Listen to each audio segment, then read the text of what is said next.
বাবু, শুনলাম ইঞ্জিনিয়ারিং লাইনে পড়তাছ। ও বাবু, ইঞ্জিনিয়ারিং লাইনে পড়বা? আমিও এক সময়কার ইঞ্জিনিয়ার ছিলাম। আমরার যুগে 2-10 গ্রামের মধ্যে আমি ছিলাম ইঞ্জিনিয়ার, একমাত্র ছাত্র।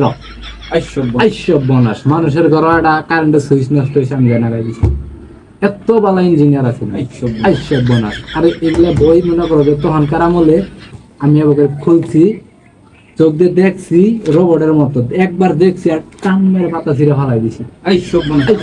অনেক ভালো স্টুডেন্ট, অনেক ভালো। কি রাজা নিয়ে আসিল বিদ্যাসাগর, ও আমার কাছ থেকে পড়া শিখছে। বনাস কিন্তু ওর নাম দায় বইয়ের পাতা তুলছে, আমার নামটা ওটা নাই। এত ছাত্র আছিলাম, ও আসছিল শহরে, আমি আসছিলাম গ্রামে, এর জন্য আমার নামটা ওটা নাই। বনাস।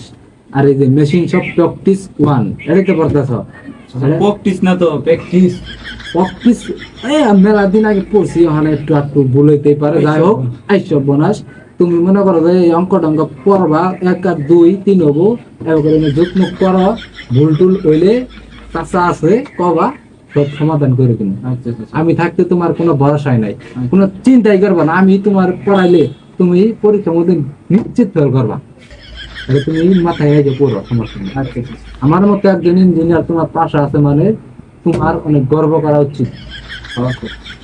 বড় বড় বড়